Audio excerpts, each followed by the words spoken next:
The best thing is when you're running alone, you'll be aware of your surrounding. You'll be more aware. You'll be, all your senses will be open. Like it will be working better. This countryside where you really see the life of the people. How the villagers are living, their dressing, very much different. So you get to know the culture of that particular place. So that way, it's an amazing experience beyond words. Where you know what you see on the route.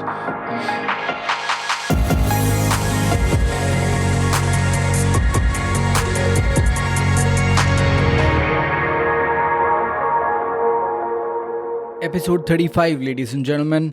This one's with my friend Aakash Nambiar. He's a barefoot runner from the beautiful state of Kerala. Aakash is super passionate about traveling and running.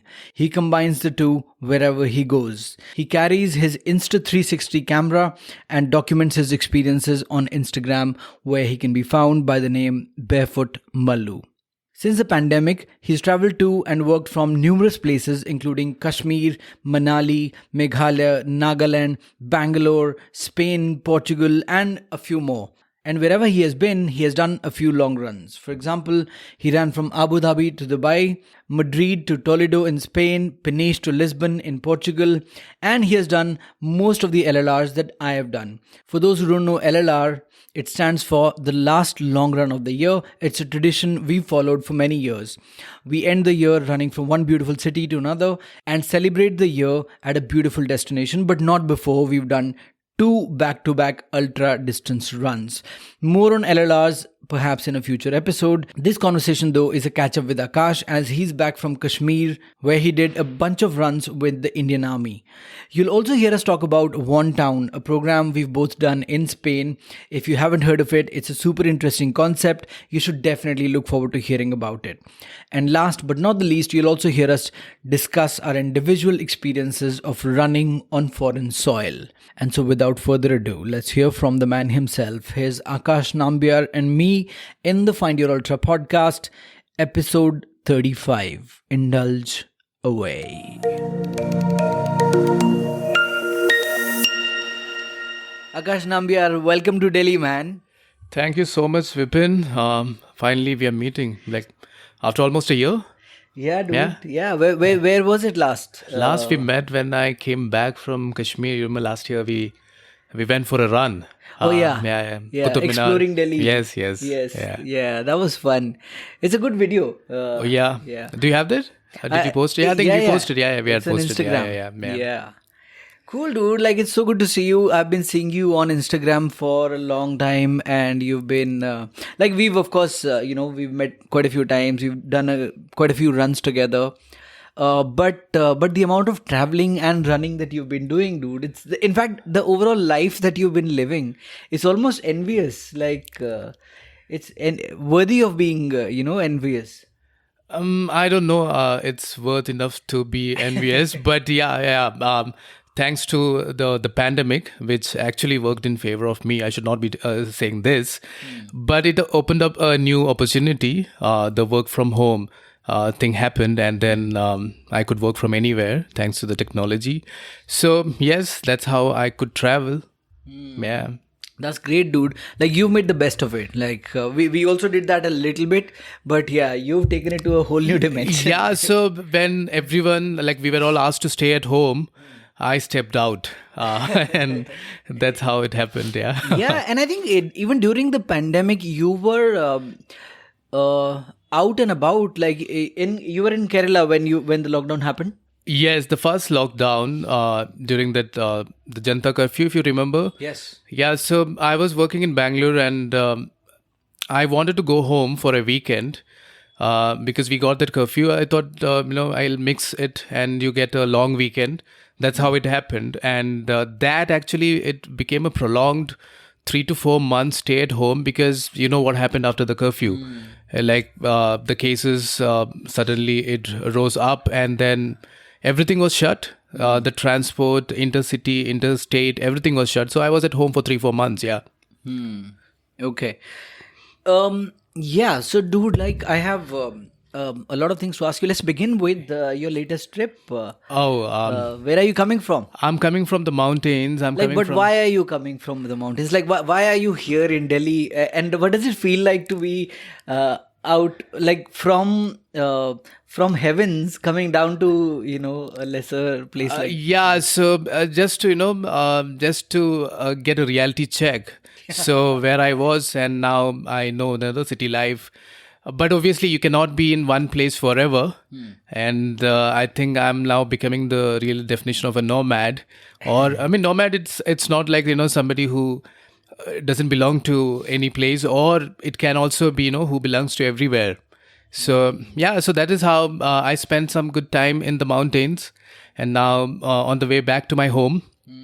So I thought visit you and the capital city. Yeah.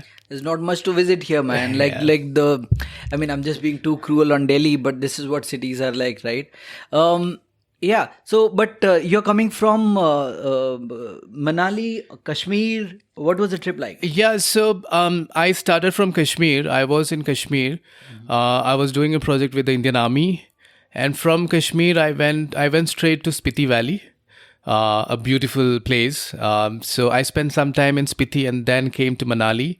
Manali is like my home because I've spent like close to 9-10 months there. So yeah, from Manali to Delhi and now to Bangalore. Yeah, dude, everybody living in Delhi has either heard of Manali and Spiti or they've been there, or sitting here, or we sit here and fantasize about these places. They're gorgeous. Great. So, what was your trip like, dude? Like, how long was this? And so, how long was this project with the Indian Army? And how did you get this project? Like, how do you make this happen? Yeah, so it's again an interesting story. So last year I was in Kashmir for just like that because I wanted to spend some time, and like wherever I go, I try to do a run. Like I connect two cities and run. So I plan to do an intercity run from Srinagar to Gulmarg.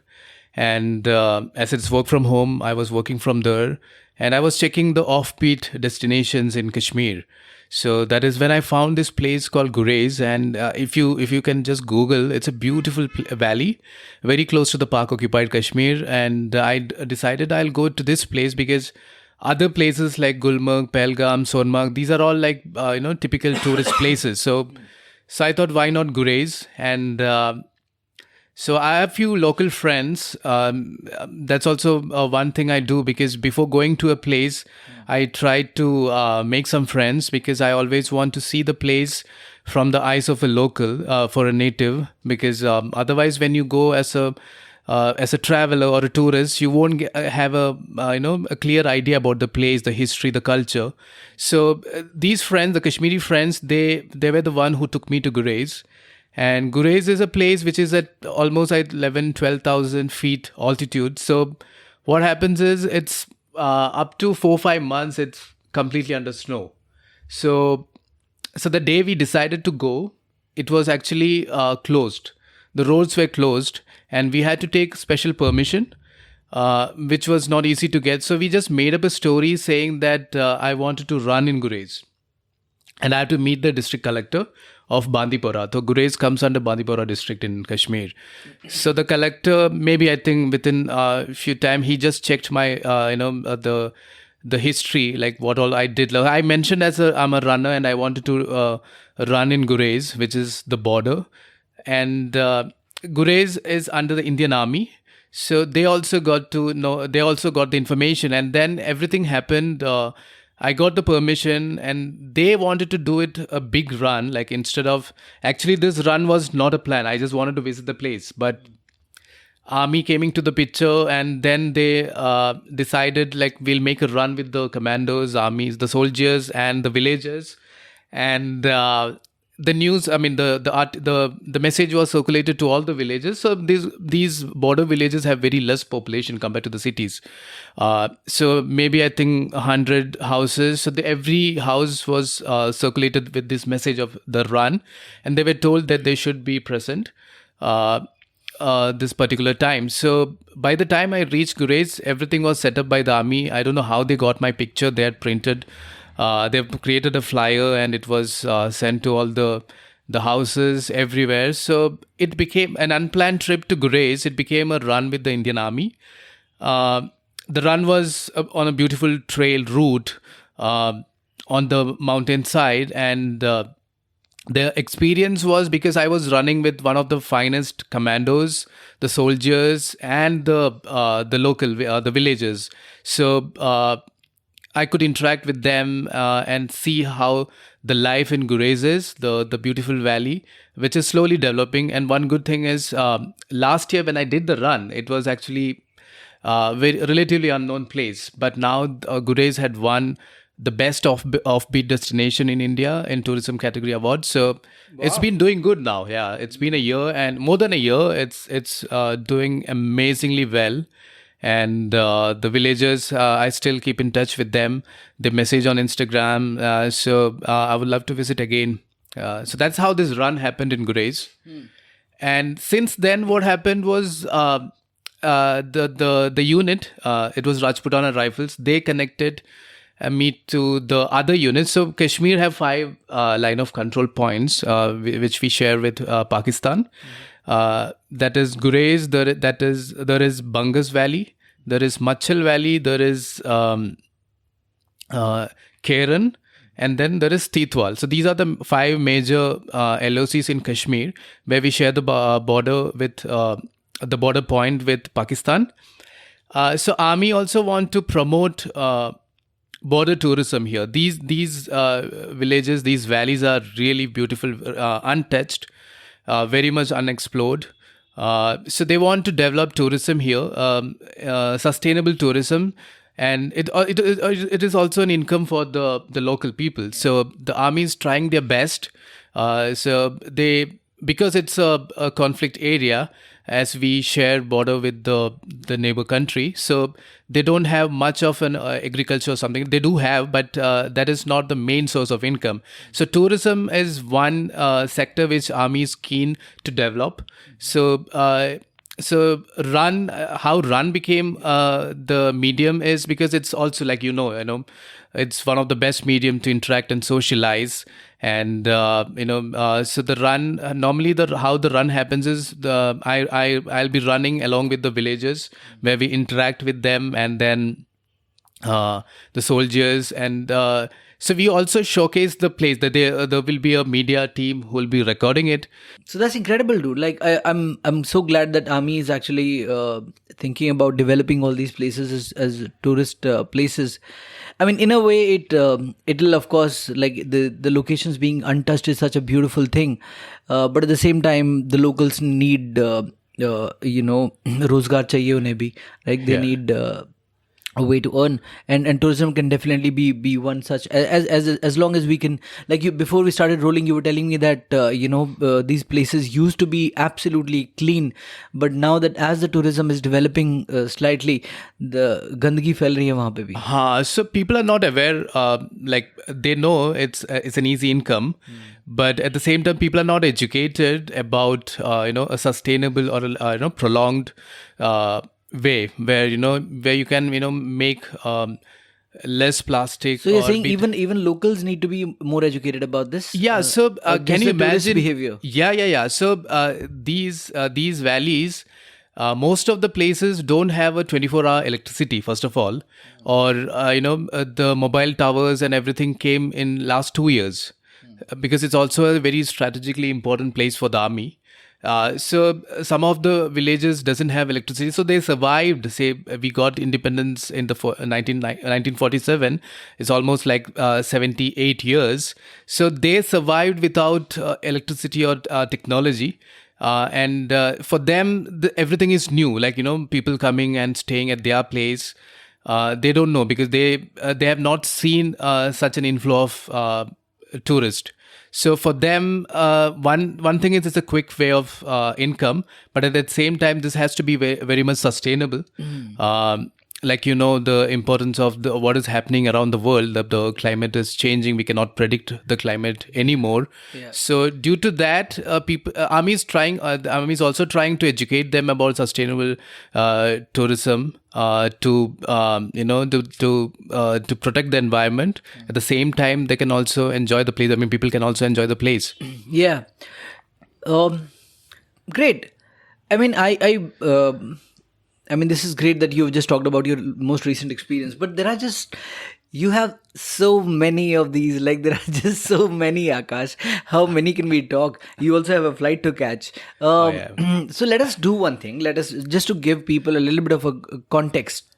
Let's get to know you first, like where your running journey began, and let's start from the beginning and come to this point. Tell us about your childhood. Where were you born, raised? So I belong to Kerala. I'm from a small town called Kannur, which is in the northern part of Kerala. And I did all my schoolings and I did my engineering also in Kerala. Not in my hometown, though a little far from my hometown. So up to year like 21, I was in Kerala, and then I moved to Bangalore for higher studies. And that is how my first interaction with a city, I mean, the so-called city life happened. In Kerala, if you see, most of the places we call as small town, like we have all the facilities, but still, it lacks the typical facilities of a city or a tier 2 cities. Or the things that spoil the cities. Yes, yes. Which is why Kerala isn't yet spoiled. Yeah, but we also had our kind of fun, yes. But yeah, very much rightly you said. I mean, the place that you come from is gorgeous. Like that place is a destination. Like हम लोग honeymoon होते हैं केरला में. Yeah, so a lot of people say that, but maybe for me it was, it's because maybe I've been seeing this, almost half of my life. I've seen it's all green. For me, it was just a normal place. But whenever I post pictures, people say, it's a beautiful wonderland. But now I also realized, because last 3 years I've hardly lived in the city. So I spent, even wherever I was, it was mostly in the villages. So there I realized, the importance of having a clear green ecosystem where nature is around you. Like it's not a man-made nature where everything is man, animal, everything live together. So that way, I mean, I also realized it a bit later.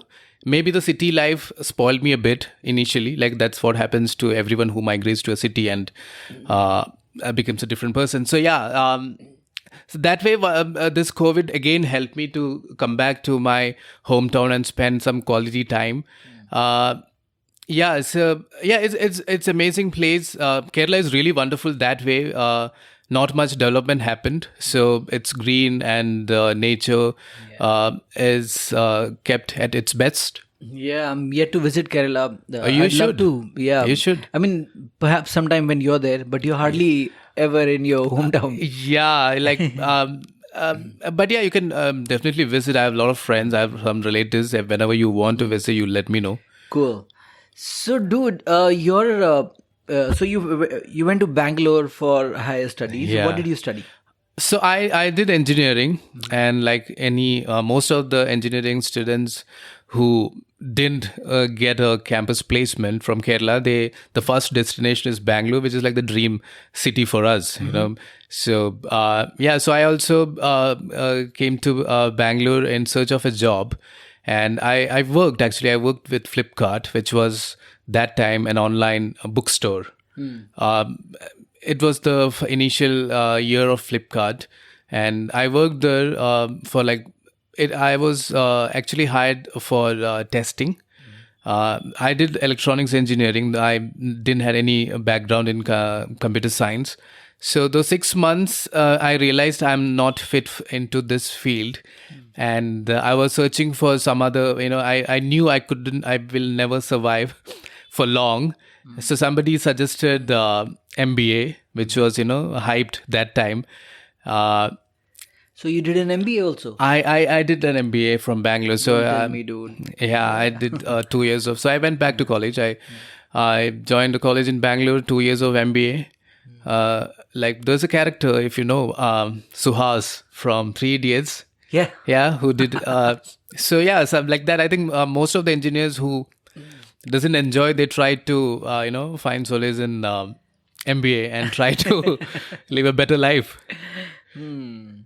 Okay, but no, at least you have an engineering degree to go with that. Like someone like me who only has an MBA, so BBA and MBA Yeah. is like at least engineering, then MBA has two skill sets, right? दो directions हैं आपके पास जिसका एक बढ़िया combination बनता है. Anyway, let's not let me not bitch about my career. Uh, so. So your when did then fitness look? Because I think I've been seeing some pictures of you which are really old, and you seem to be somebody who's pretty much always been into fitness and sort of been in shape for sure all your life. Yeah, it's a one way. I was always into sports throughout my life. Like any Indian kid, I also played cricket. I also Oh, yeah, played. you still play cricket. I think I've seen some pictures. Yes, I do. Square drives and yes, square yes, cuts. I do. So I played up to some level also, but then What level?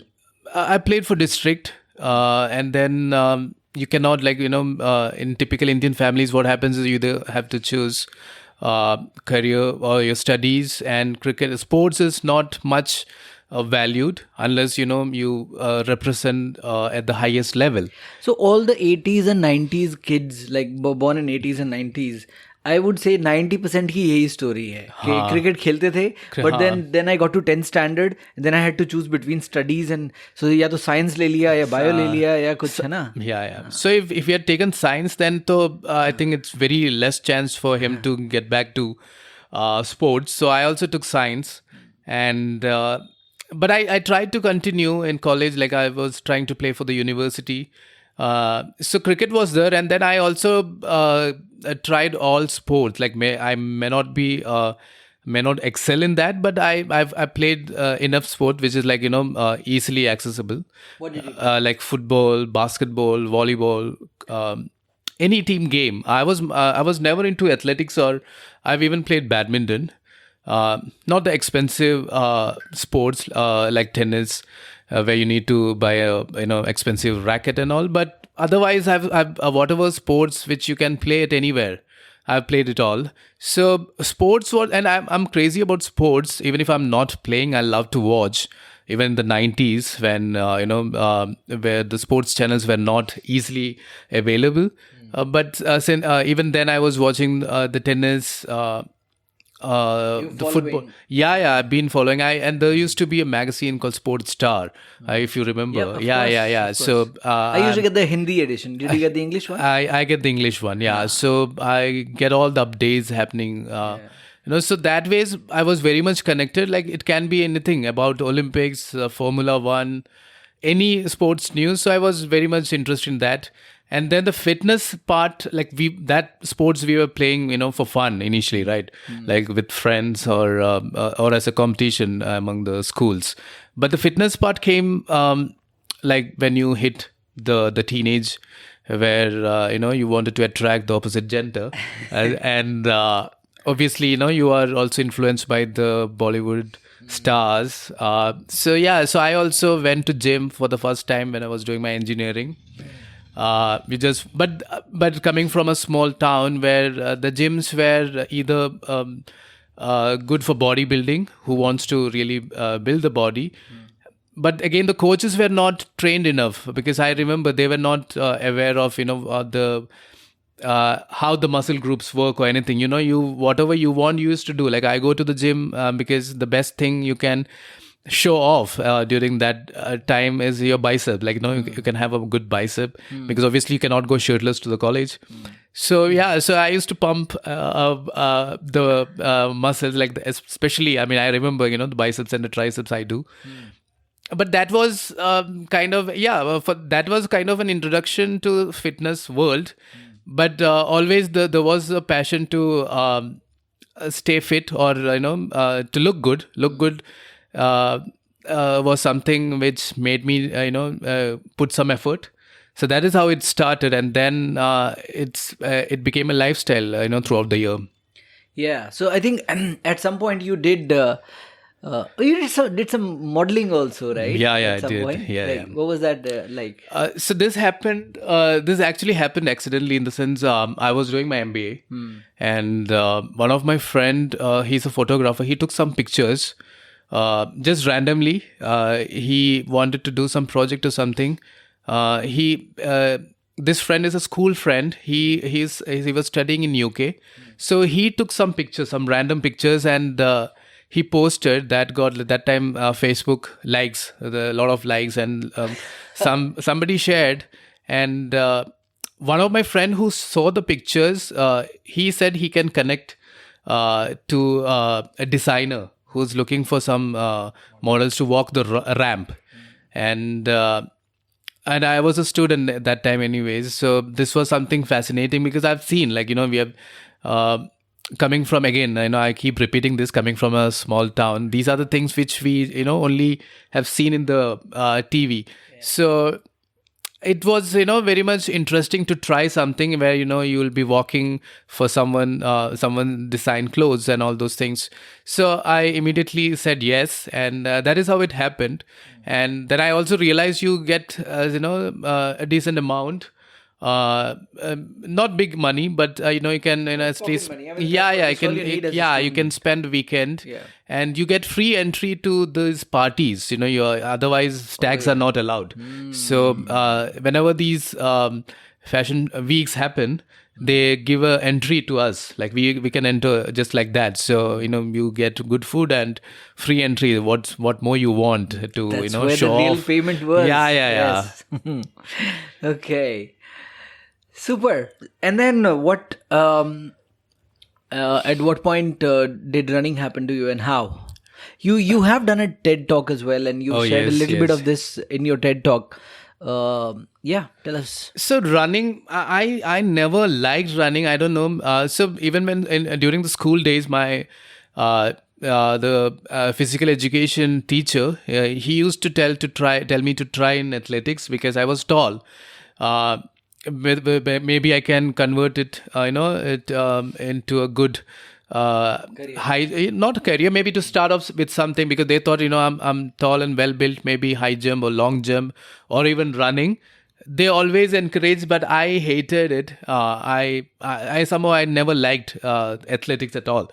So I used to play sports, all kind of, like team sports, mainly. And even in team sports, if you are seriously playing, you need to do the warm up and the basic stretches initially, which I used to avoid.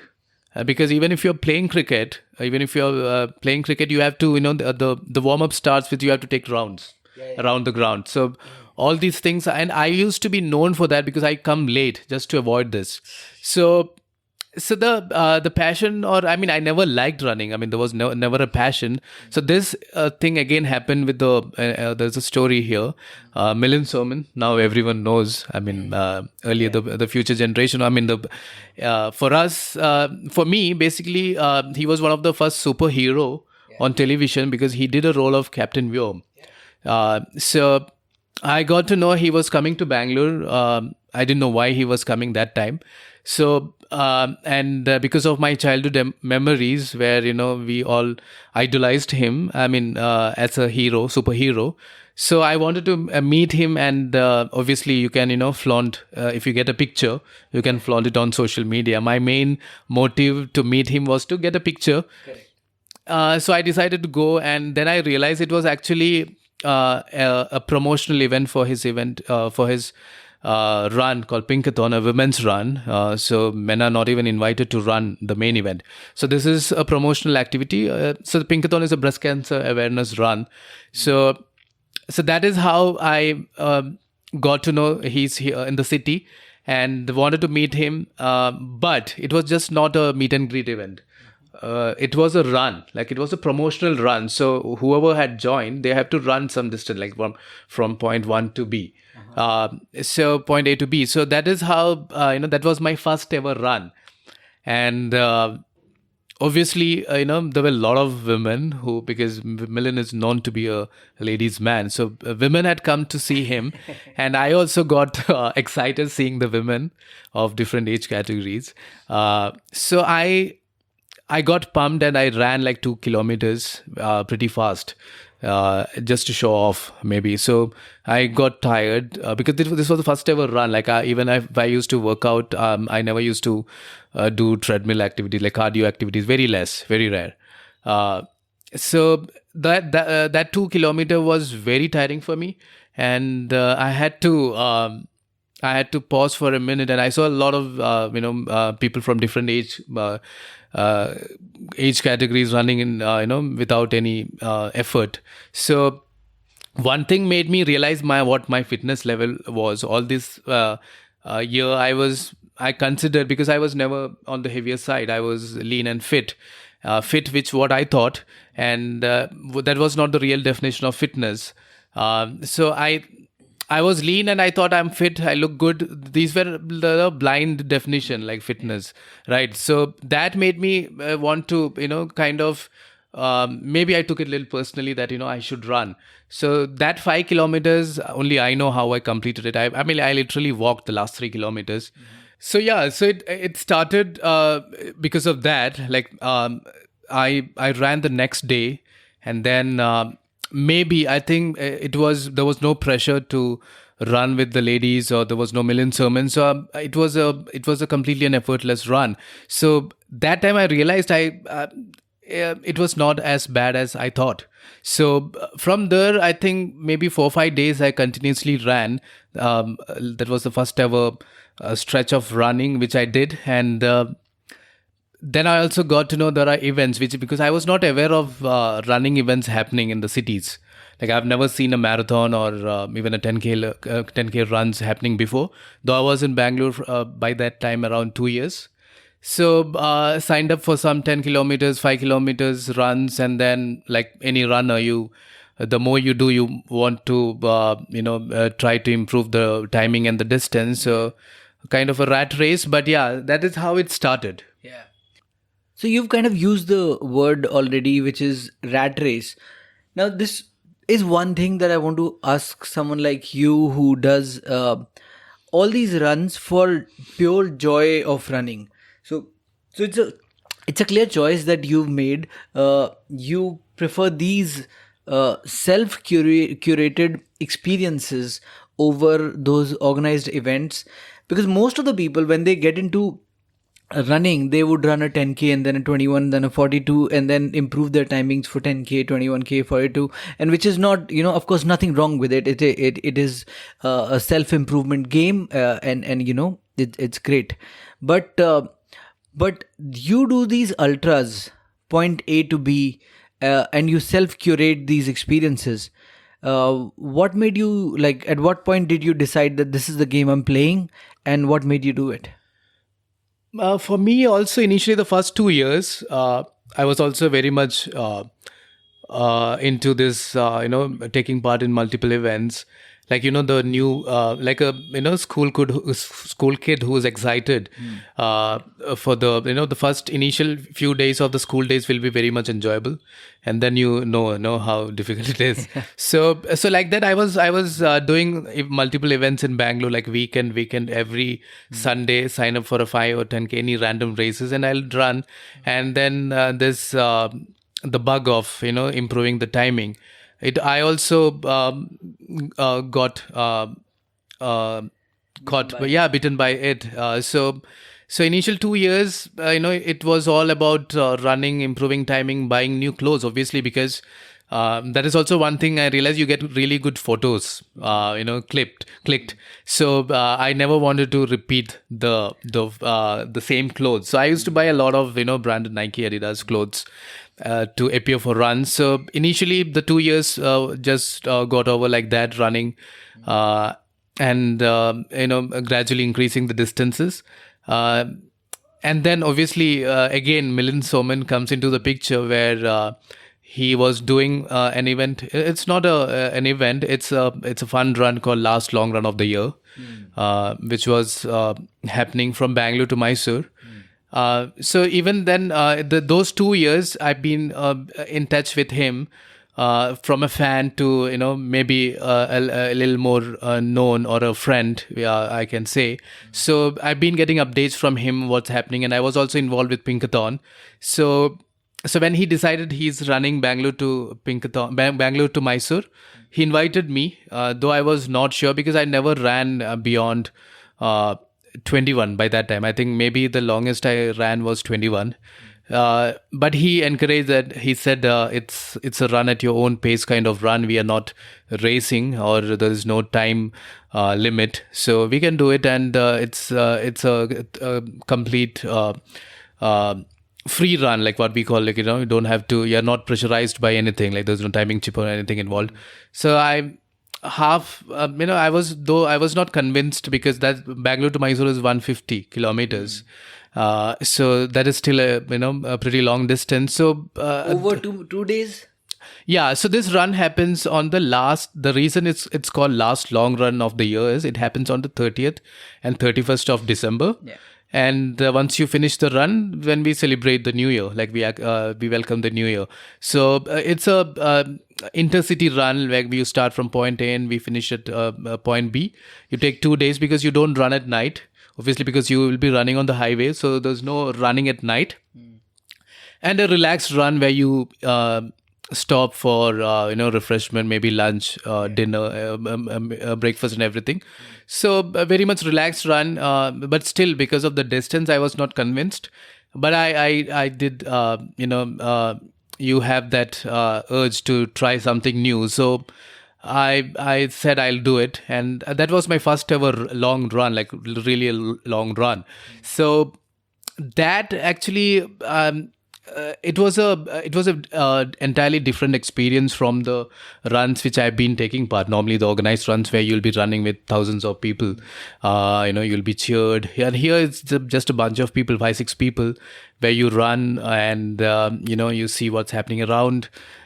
So yes, that is how there is also another way of running, like to enjoy the run. That is how it started. Yeah. No, I mean, this is a very different kind of experience. I mean, I've done a few of these LLRs. I mean, how many have we done? Maybe I think 7 or 8. I don't exactly remember the count. I think Maybe you missed the Japan one as well. Japan, right? And then the last one. Dharamshala to Dalhousie. Yeah. So by then I had become I'm a nomad at that time, so I was in some other part of the country. So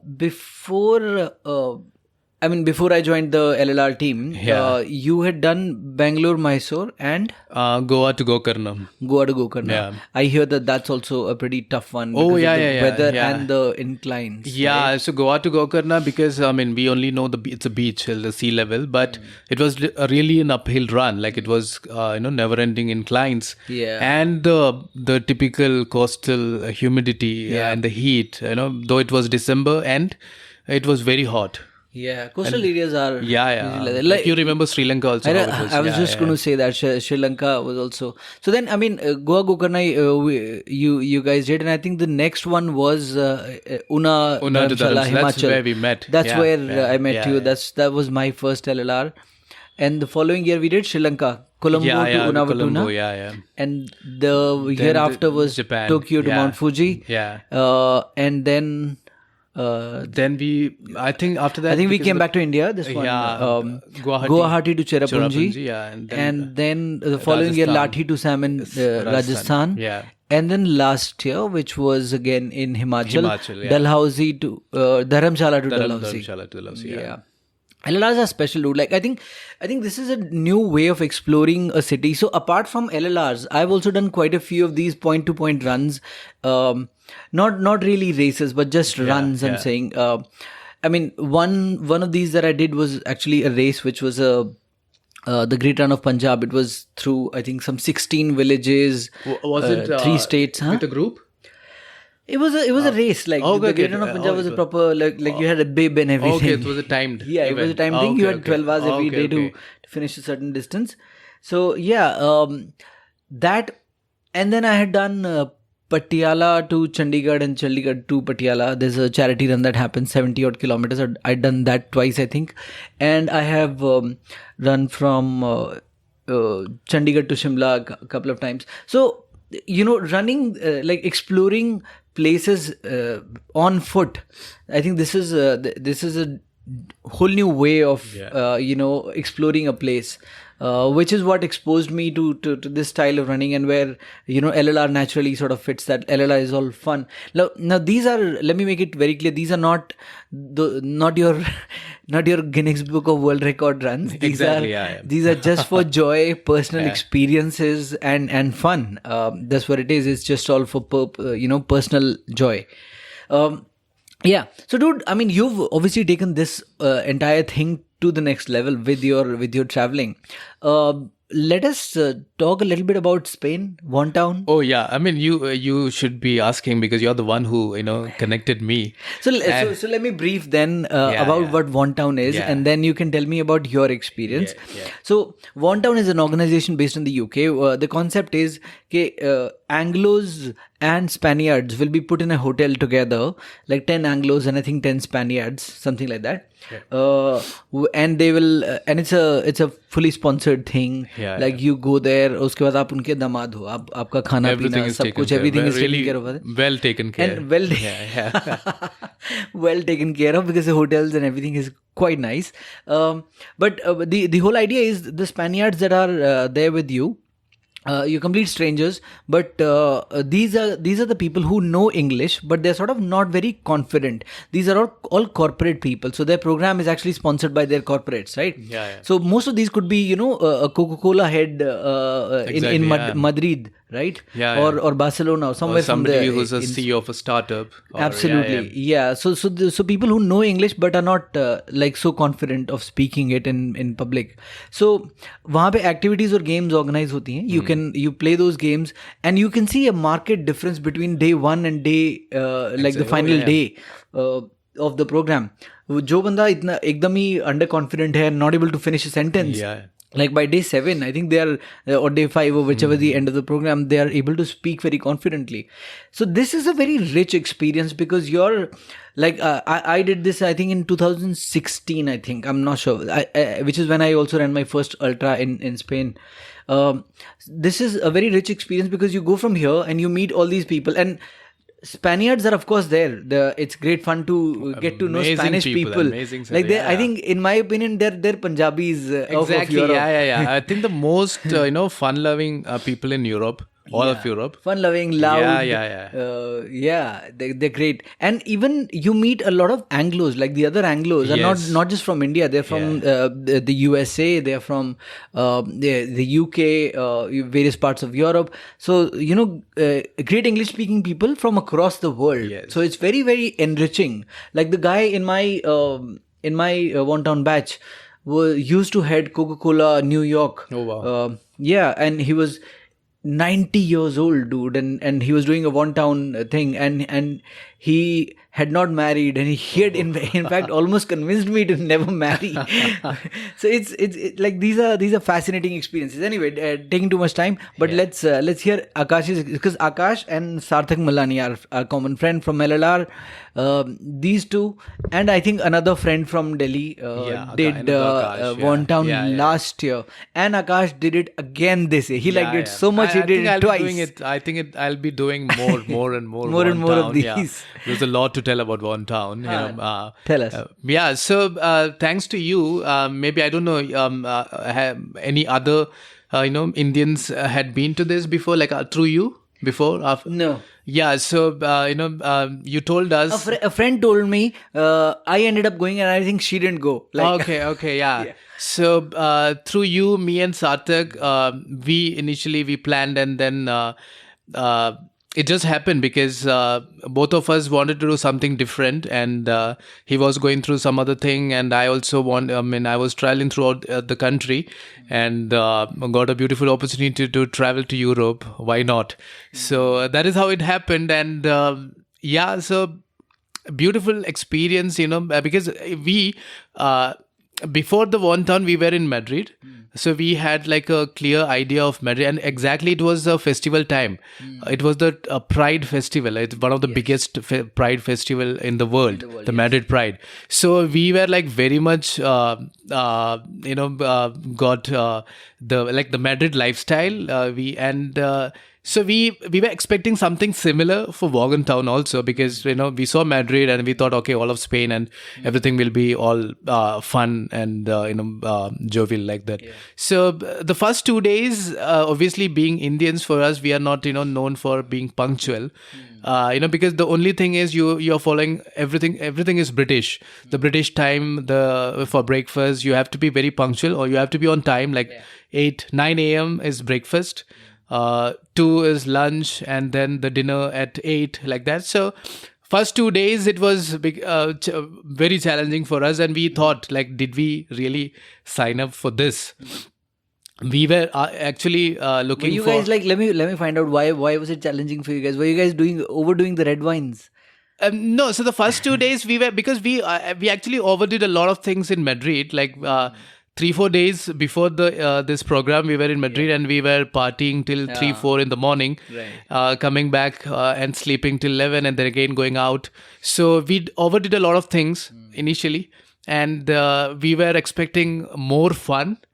And first 2 days it was a bit strict, obviously, to get to know the people.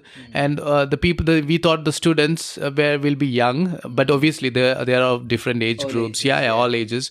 And the Anglos also from various part of the world, like various English speaking part of the world. So 2 days we were thinking, can we go back? Is there any, because we loved Madrid so much, we thought, why not, enjoy instead of. This was like a beautiful resort. It's a 5-star property, but it was. Wait, you were in Gredos. Porto de Gredos in Avila. Barco de Avila. Barco de Avila, exactly. Yeah. So it was like a jail. Like you are the only people, like that 20 old people.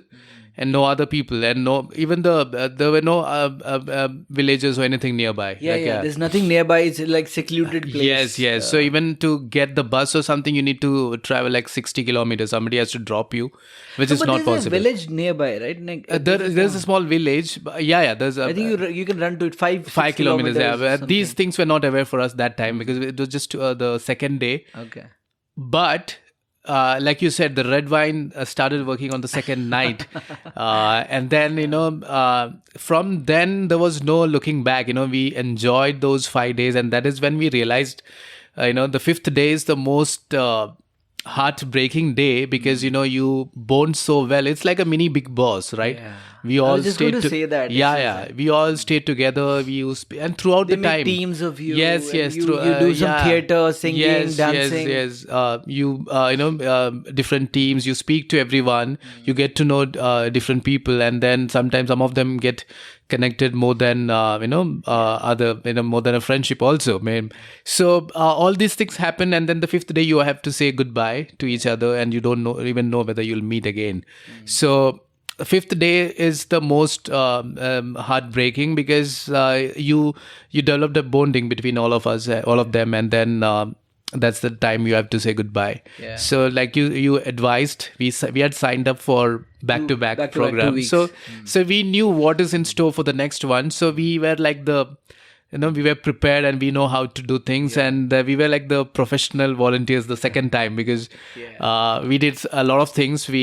A funny incident, like so we wanted to do a presentation on India. Like most people, though they know India, like they had different image, right? Like we asked everyone, like somebody said poverty, somebody said we asked, like, what is the first thing comes to your mind when it comes to India? So somebody said poverty, someone said curries, someone said IT, spices, Taj Mahal. So it was, we get, and some people asked, do you celebrate Christmas?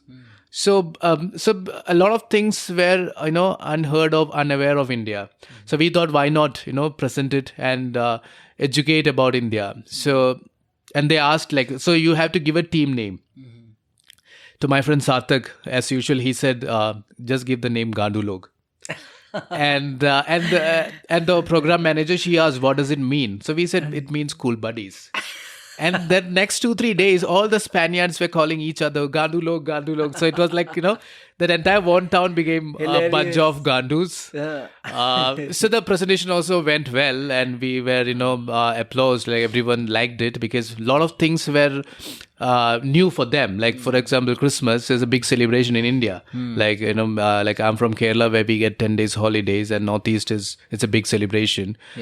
So we could change one or two perceptions about India that way.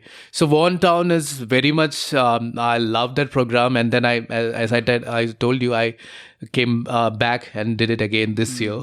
But back to back was a little intense. I mean, it's also a very intense program, though it's so you have tasks to complete. Yes. So that way we thought, okay, the first one back to back was good because it was a first experience, and we were also getting to know about the country. So this year I did only one, but that experience actually got me connected with Spain a lot, on a different level. And I took it as a personal mission to know more about Spain, read more about Spain. So I traveled all of Spain. Like I was ticking the provinces in Spain. So in last 2 years of visit, I've almost covered all the provinces except Canary Islands, and there is a small province in the north called Asturias, and there is one more called Cantabria. So these are the 3 provinces left for me. Other than all, I've lived at least some days in all these other provinces. Wow. So yeah, Spain had become my favorite country, obviously after India. Amazing, dude. Like, yeah, crazy. I mean, it's a beautiful place. Like, and Grados in particular, where this is the country. It's in the countryside. It's beautiful. Like the property itself. Yes. It's Hotel Isan, Porta de Grados, I think. Porta Isan. Yeah. It's a very well reputed also, because later I got to know. So I have a friend from Avila. So she said it's a well-known hotel and pretty, and it was some castle or something which was converted. It looks like that. It has the appearance of a castle. Close to like 100 years old property. And then, like you said, it's secluded, but you have... But it's 5-star, like almost full on. And who was your host? Did you get to meet Alba? No. So for me, it was Fernando. Okay. Yeah. No. And did you get to meet Diana? No, Diana is the one who was in touch, like whenever the mail thing. The coordinating. But I think she... Pete, the British guy? No. So British guy, he's a teacher? He's not a... he's not a... He's one of the coordinators, program managers. Yeah. So now I think it is one of the biggest group in Spain in English teaching. So they've grown so big, and they have done, I think the program which I attended was more than it was the 1,000th or something. The 1,000th program. So they've done so many. And most of these Anglos, they repeat. Like they are like the retired people, 70s to 90s. They keep for them is also a holiday. So from Ireland, from US, they keep coming back. As I've met somebody who had attended like 20th time. Yeah. Even Alba, the one I'm talking about, I'm good friends with. Alba came to India. She met me here. She met my mother, and we're in touch on social media now. But Alba and Pete were the 2 people who conducted our program. Okay. And I was blown away by the way these guys were conducting the program. I was like, what presence they've got on stage. But then I heard, I think Alba was doing her like 60th program or something, and Pete was doing his 80th or whatever. Like they had done this for so many times. And I think you might have also noticed when you have attended back to back, it's the same program. Like everything is like. But my presenters were different on both the programs. So even for me, the presenters, the program managers were different.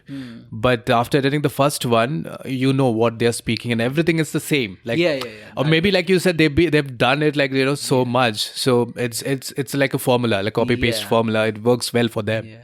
And it was the first time in my life I had done like a little bit of a theater kind of a thing there. Same. And I did, so the presentation that you did on India, I think, and I was just not prepared for it. So I had to prepare an impromptu presentation on running. Okay. So it so happened that like these guys are wonderful, like Punjab. I call them Punjabi, right? Yeah. So they're also emotional people, Yeah, very, right? very much. So my presentation turned a little emotional towards the end because I talked about the world of running, Yeah. and how the battle is not just with anybody else but with yourself, and also what's her name, the lady, the British lady who wins everything, Paula Radcliffe. Paula for Radcliffe, example. yeah. So She's that British? huh? Is she She's not? British. Yeah, Yeah, yeah, okay. So her like her thing with Derata to at New York City Marathon, yeah. where so I shared that story and a couple of other emotional stories, and then some pictures, and then by the time the presentation finished, how the audience was in tears. I was like, and then the program manager came and he said, "Dude, what have you done? Like, why is everybody crying?" So we also made them dance for the obviously Punjabi music is very famous. Oh, you did? Which one? Yeah. So Bhangra, we did that the typical. I'm not getting that the music. I mean, it's a very common played in every Punjabi wedding. Acha. So we made the Spaniards dance, and they loved it. Yeah. So. And obviously the wine works, Oh yeah, and bloody good wine, like very good wine. The best wine, I think, Yeah. one of the best wine in Europe. Yeah, great wine, and also even I think the olives are the best. The Spanish in the olives, salad, yes. the black olives and the green olives. So thanks to Von Town, I made a lot of wonderful Spanish friends. Make me want to go back to the country every year. So definitely I'm planning one more. Great, dude. We should do. I mean, I think you also. Yeah. I am due a trip for sure. Yeah. Like when I did one, I promised myself to do more. In fact, you guys should also plan it around a run as well, because there are a couple of really amazing runs that happen in Spain. Yeah, so I did my own run, like So taking need part. no organizers. To, Yeah, so that was also a little challenging because running on the highway, unlike India, you need to take permission and all of this. I also got into a trouble a little bit. Because police took me, they found me somewhere on the highway, like somebody's running at midnight. So but what happened then? What happened? Yeah, so like I said, wherever I go, I decide to do a run and try to attach it with some cause which I believe in. Basically, if I want to talk about health or about climate challenge because last 3 years I've been traveling and I've been to different places, and I've also faced and realized how brutal it is changing. We say, I mean, maybe when I was in Bangalore a few years ago, we've been hearing about this, but I didn't care much because you have not realized you're working in an AC office. Back home also you don't need, and all these things didn't matter much. But later when you realize, like I was in the mountain in the Himalayas, or be it Spain, when it was the worst heat waves, one of the worst heat waves last year. So I've experienced in the or was it this year? The worst was last year. Okay. Yeah, and the floods in Kerala. So I've seen it all in real than hearing from the news. So that way I wanted to, because climate change, what we can do, because people say, what you can do, what can you do?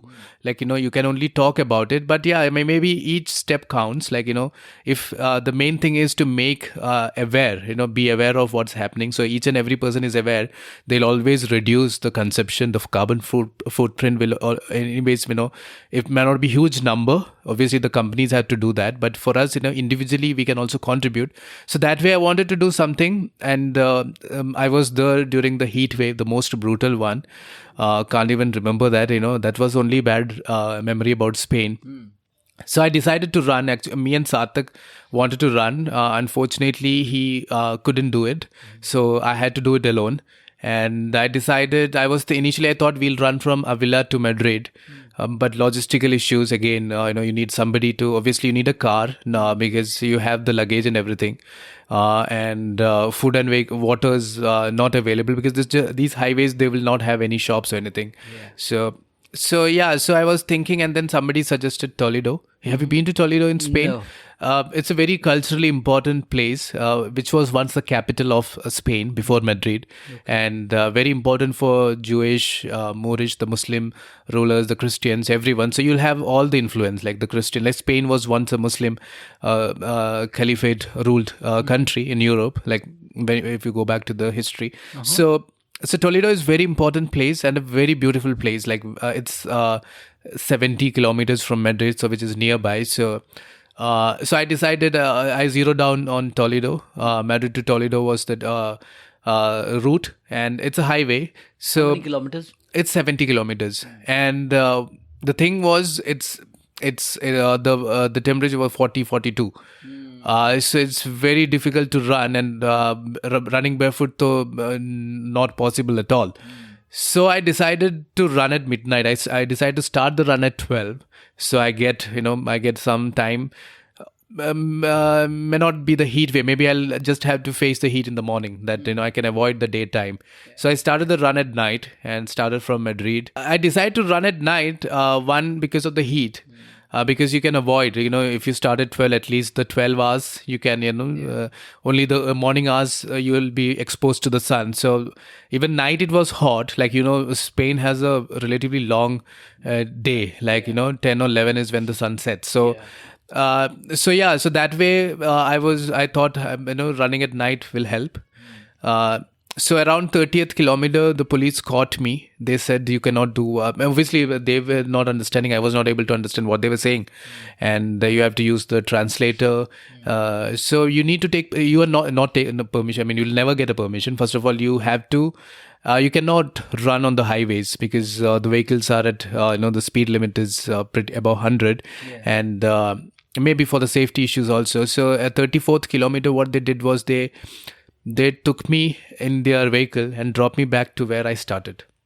So the 34 kilometer I ran, it was wasted because I'm where I started, I'm like back to zero. So, and it was midnight, and I was not knowing what to do, whether to go back to the hostel. I was prepared for the run, and then I got an idea because there's a bus. Anyways, every 3 hours there's a bus goes to Toledo. So I took a bus from Madrid to Toledo.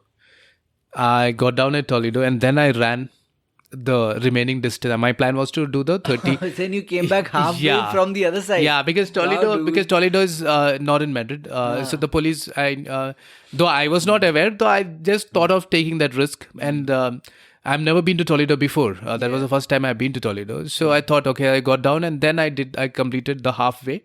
So it was not exactly a point like, so I have to do some rounds and and there, to avoid the traffic and all those things. So that's how the run in Spain happened. And dude, that's the thing with these runs, right? These are not like exactly measured runs, and also... Also, there are a lot of logistical issues and very much.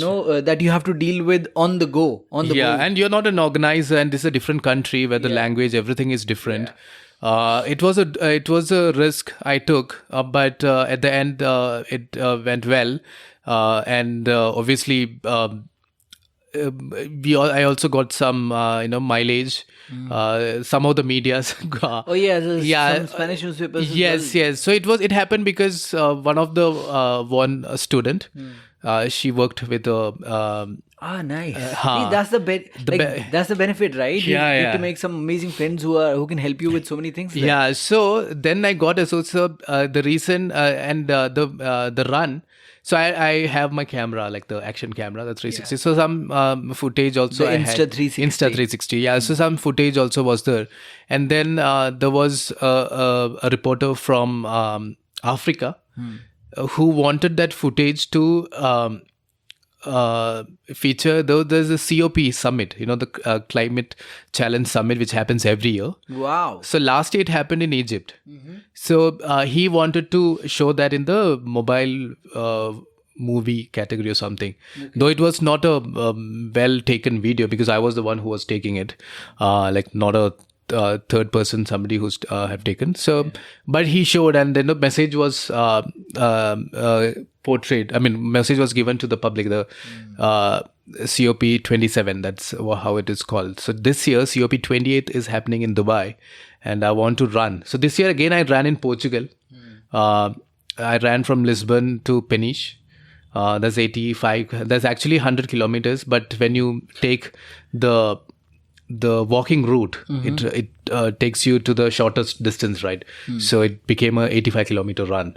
Wow. So this time it was well supported by the Indian embassy in Lisbon. So, and well covered by some medias also, because when embassy got involved, they also got connected with all the medias and all. Yeah. That's fabulous, dude. What was it like? What was the experience like?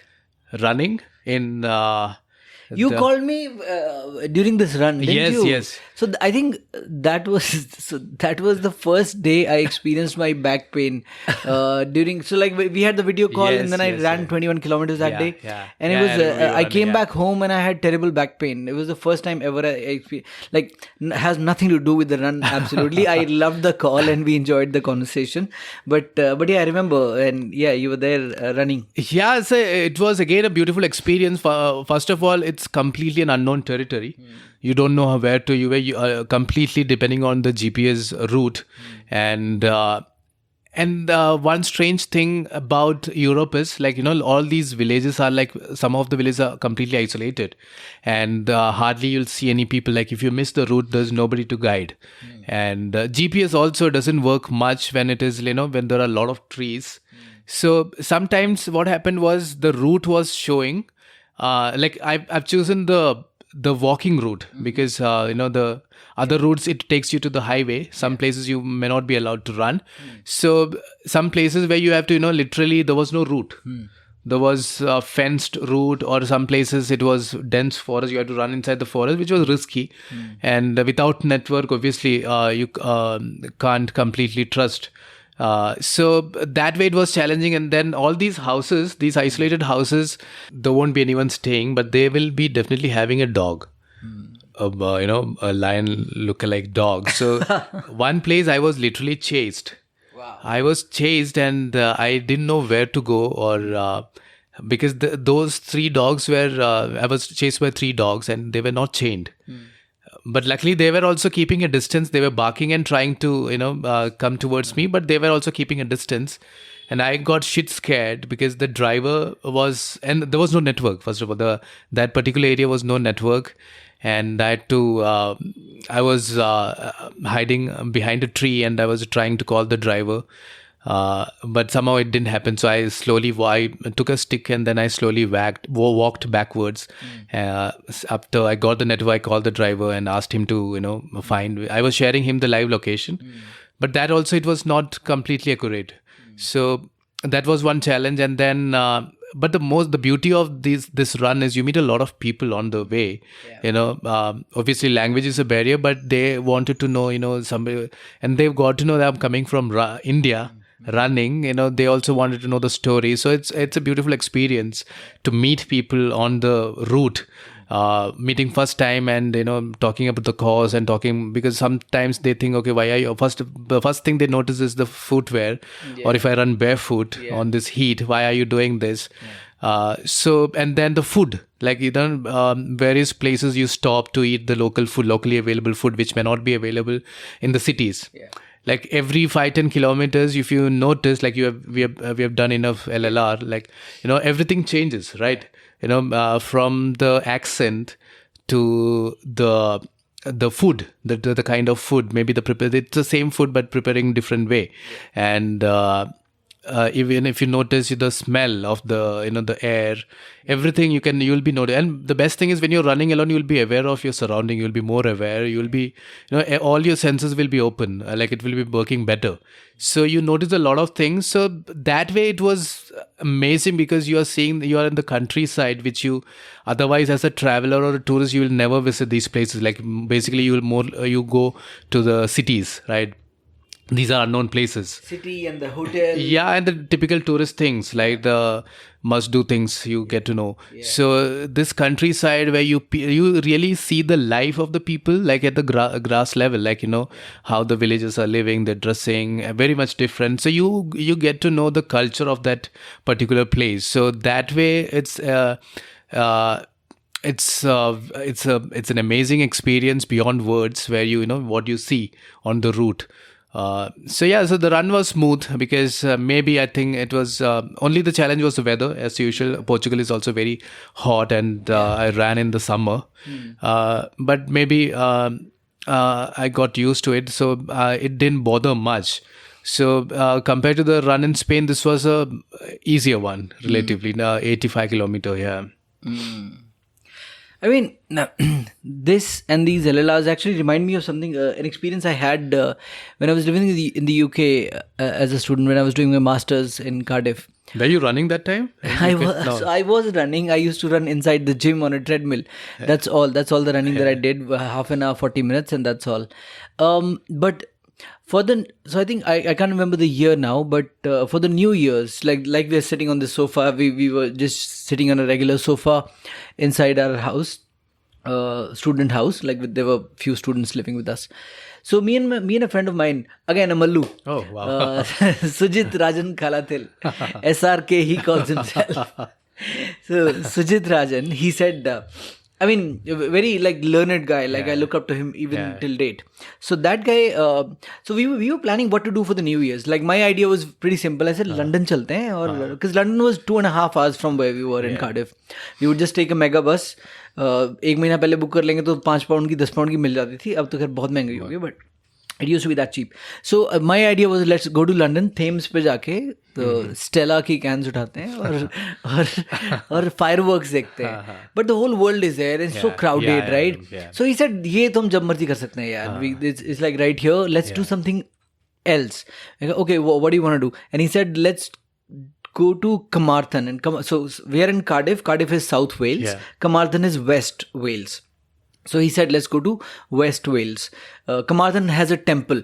और एक पहाड़ी पे जाके there's a temple there, Skanda temple. Skanda is Shivji's son. Right? So Skanda temple in Carmarthen. So I mean, we had heard about this because a lot of Indians who live in Cardiff do go there. It was 120 or 130 kilometers from here. So I said, okay, what's the big deal? He said the big deal is that we're going to go there walking. Wow. So I was like, okay. So then I took a day. How far was it? 120, 30 kilometers, yeah. So, I mean, I was no runner at that time. I had not heard of marathons, 10Ks, nothing. Him and I just decided to do this. I used to go to the gym and I was sort of fairly fit at that time and regularly running as well. So he struggled a little bit more than I did. And he said, we'll take 3 days to cover the distance. So 43 days, something like that. And we carried our sleeping tents, sleeping bags. And we, so we walked through the heart of Wales, areas that we would have never explored otherwise. And in the smallest of villages where we stopped for the night and we went to the local bars and had the local brews and spoke to the local oldies there. The conversations that you would have, dude, where would you have it? You can't have that in London or anywhere, in a city. So, I mean, it's so similar to very much, there is no comparison of exploring a place like this, right? Also, the whole idea of traveling, I think, changed in the last 3 years because earlier, obviously, time was not enough. You get 10, 15 days, or that's the max you get. So you need to cover a lot of places. So you do the typical tourist things. You zero down on few places. You go there, take pictures, and come back. Yeah. But these 3 years, I've my kind of travel completely changed. Where because I. Instead of going to these tourist places, I mean, obviously these are local attractions, beautiful, but these are the places where you'll find a lot of crowd and where you have to stand in the queue and take a ticket and all those things. So for me, it was more of spending time with the people, wherever it was, even in India or abroad. I realized, the people. It's the people who makes the places beautiful. Obviously, the place is beautiful, but you can't do much things in a beautiful place unless you have somebody known. So so I got connected with a lot of people, be it in northeast of India, be it in the Himalayas, Himachal, Kashmir, Goa, or even Spain, for that matter, Spain, Portugal. So. Got connected with people and then living the life of similar to them, staying with them, cooking their traditional food, and that was a different experience because you are you're getting to know more about the culture rather than just getting a photograph of a well-known place. So that kind of also opened your vision. I mean, your impression about the place, it becomes a three-dimensional. Initially, you just have one, like one-dimensional vision. Like you don't completely get to know about the place, right? Yeah. So this is something which I want to do now, because travel more and spend time with the people there. Yeah. Instead of I'm not saying there's nothing wrong in doing the typical tourist things. Yeah. Because I was lucky, because I had enough time because Yeah. of the work from home. I was able to spend time with enough time. But with it's just a different way of exploring a place. There's no doubt about that. Yeah. And you make friends for life. These are like somebody who you met on the bar. You have conversations about anything. Yeah. Be about the history of that place. For them also, it's something, because that is when you realize you are also the brand ambassador of the country you're representing, right? Like if you see you are somebody, not just the athletes or who take part in competitions. We are also in other way, you represent, because they get the impression of our country from us. So we also get it from them. So you get to know about the country, and you also Share about your country. Yeah. So that way, because it's a I mean, at the end you're all human beings. Yeah. And so that was a amazing experience to know about more about the people, the culture, the history, stay with them. So I was mostly, I hardly stayed in hostels and hotels in last 2 years, this year particularly. This year, so I spent enough time, more time, and I was staying more with the locals, having the meals prepared by them. How? Through Airbnb? No, so again, one town, some of them got connected. That's like, there is a saying, no, once you're an adult, you won't make friends, you network. Yeah, so this kind of, somebody will connect you. Okay, I have a cousin here, he'll connect you, and his cousin will know somebody who's in some other city. So that's how it got connected. And maybe I was lucky, but I had only good experience, amazing experience with the people, which will, which also make me to do the same thing when somebody comes, from their country or, some other places to your place, right? Totally. So, yeah. Yeah. Wonderful, sir. You do have to leave. I mean, by schedule, you should leave in 15 minutes. But let us quickly talk about, I want to talk about your barefoot running. Why do you run barefoot? And you're like, so you feel so strongly about this that you've built your whole identity around barefoot Mallu. That's your ID, right? Yeah. Yeah. Tell me why is it good? Why do you do it? So initially I started when I was a student, where I didn't want to spend much money on shoes. Like, how much the running shoes cost. I had a sports shoe, which is not a running shoe that time. But I read this book called Born to Run. I'm sure you have read it. Christopher McDougall. Yeah. And it's a story where, the best ultra runners from US compete against the tribes in Mexico, Tarahumara, who's considered to be the fastest long distance runners in the world, though they don't take part in any competition. So, but again, in that story, there is also a lot of things explained about the history of humankind, how we evolved as a human being from hunters and gatherers, and over the years, the introduction of shoes. So it's mentioned there, like, how Nike studied the human foot movement, and then they designed the shoes in the 70s, saying it's, you can get a close experience to barefoot. And then Nike later in the 2000 they launched the free run, Nike free run and all. That book actually got me a real insight about barefoot running. And I didn't want to, and I was also pretty comfortable when I tried barefoot initially. I didn't take much of a transition time. I switched to barefoot, I think, within 3-4 months of running. And one thing I noticed was the recovery is pretty soon. Like there's no inflammation or any swelling on the feet. So, even if you run a 5-10 kilometers or 20 kilometers, the next day you're fine, no pain. And your posture is also improved. So these are the basic things which got hooked me into barefoot running. And obviously, I mean, I'm not saying this is the best or running shoes are worst. Like, people have different choices. Somebody who can run 2 hours in shoes, and somebody who can run continuously for barefoot. I mean, it's their choice. So for me personally, some benefits are, like I said, the recovery is pretty good, and I've never been injured in running. Never. It's touch wood. Or almost 10 years now. Never had a running injury, and. I think it also kind of if you there are a lot of studies about barefoot running which claim, like, you can check on the public medicine PubMed on America, that NCBI.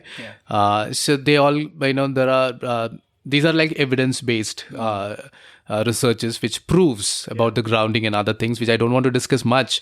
I'm not the authorized person to discuss about this, but I mean, these things are available online. You can check out the benefits of barefoot running. So but personally for me, there were a lot of things, like, my posture also improved over the time running barefoot. And one thing I noticed again is, you don't need any gadget when you run barefoot. Like, you will be more aware. You can actually listen to your foot tap. And what's happening around, right? Like, just imagine you're running with your eyes closed. Your ears will work better, Right. Yeah, you'll be hearing the noises and the voices very clear to you, very near to you. So similarly, when you run barefoot, you're also aware, and where to, you'll not be stepping. Like, many people ask me, like, why you're running barefoot, and won't you be stepping on a stone, or, obviously in India, the dirt on the road. So these things you can wash it off. And main thing was, you will be aware of your surrounding, being aware. I mean, it's kind of spiritual also. I mean, spirituality for me is like being aware of yourself. So running barefoot is kind of, if not exact, it gives me a, near to spiritual experience. Like, so these are things which worked for me. So I'm not sure it will work for some other person, but anybody and everybody, can train barefoot. Like, even if you are, even if you're running with shoes, after the run, like, you have, whatever the distance you're doing, after the run, you can remove the shoes and you can walk on the grass or some soft surfaces. And barefoot workouts, like, toe walks, heel walks, this actually helps, the ankle stretching and all those things you can always do. Anybody can do that. It only helps. So, I mean, of course, and this is what I've also experienced with barefoot running. What it does is, like, the feedback to you goes straight to your brain. Like, every time you have incorrect landing, Exactly. if you're running with high cushion shoes, you tend to sort of not feel it so much, right? That's what the shoe does. But if you're running barefoot, you get the feedback and you feel it right in your head. So they also say, right, that all the nerves are connected. From the feet to the whole part of the body. And also in another way, you can say, like, I mean, grounding is again a different thing. Like, there's a transfer of energy happening.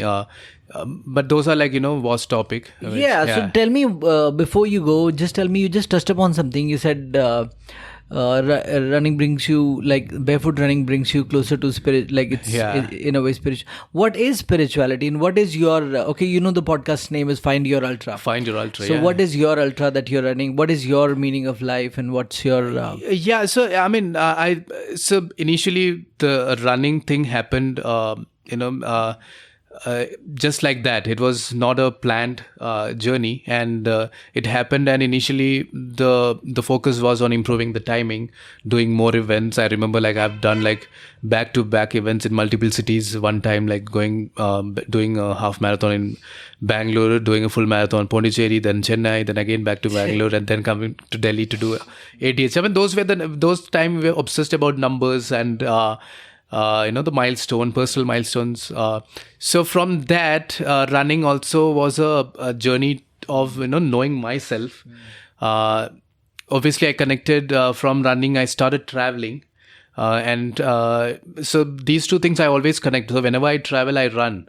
Those places, I make sure that I run, and obviously in those travel there will be one intercity run. So it's a ongoing journey to understand more about myself. what I try for, or what I lack in terms of anything, like when it comes to human relations also. So running always helped me to connect with people, because I consider myself as a total introvert. I hardly initially I have very I speak to people very less. Crowd is always a nightmare for me. But when you go, get out of your comfort zone, like you're running alone, you need to talk to people, at least to have water or to know the route. Some of the other conversation you need to initiate. So for me, this is more like connecting to myself, knowing me more, trying to give back to society in some other way through running. And also at the same time, like I said, you are aware of yourself. You're slowly getting to know who you are and what you want in life. Yeah. Wonderful, sir. What a pleasure this has been. I have to drop you to the airport. Yeah. So I mean, I could, like I said, we could keep talking. For sure. But let's have you back on the show sometime when I'm traveling to Kerala, or if you're transitioning, like if you stop by Delhi on one of your next runs. I think we can end this here. Thank you. And I expect you to be in Kerala sometime. I mean, I want you to visit and, show you around. So whenever you plan, let me know. And there's a run also due, which we should do. Yeah. A long run, yeah. Fabulous, dude. Running is what connected us. So. Is that, for sure. But is that invitation to show around in Kerala open just for me or for my audience as well? For your audience as well. Anybody and everyone, please visit. And let's just put this on the record. You're single at the moment, aren't you? I am single at the moment. He is single. So like the DMs are open, guys. Like the females, feel free. But does that happen? Like, through the podcast, does... females slide into the DMs. I mean, I have a very committed audience. Like that, they take they listen to the episodes in detail, and they give me detailed feedbacks and stuff. So they're committed listeners. I'm pretty sure if there is a single one out there, she'll for sure take notice. Open for friendly conversations. Yeah. Wonderful, dude. It's been such a pleasure and been wonderful knowing you. And I shall see you soon. This is all mine. See you soon. Thank you.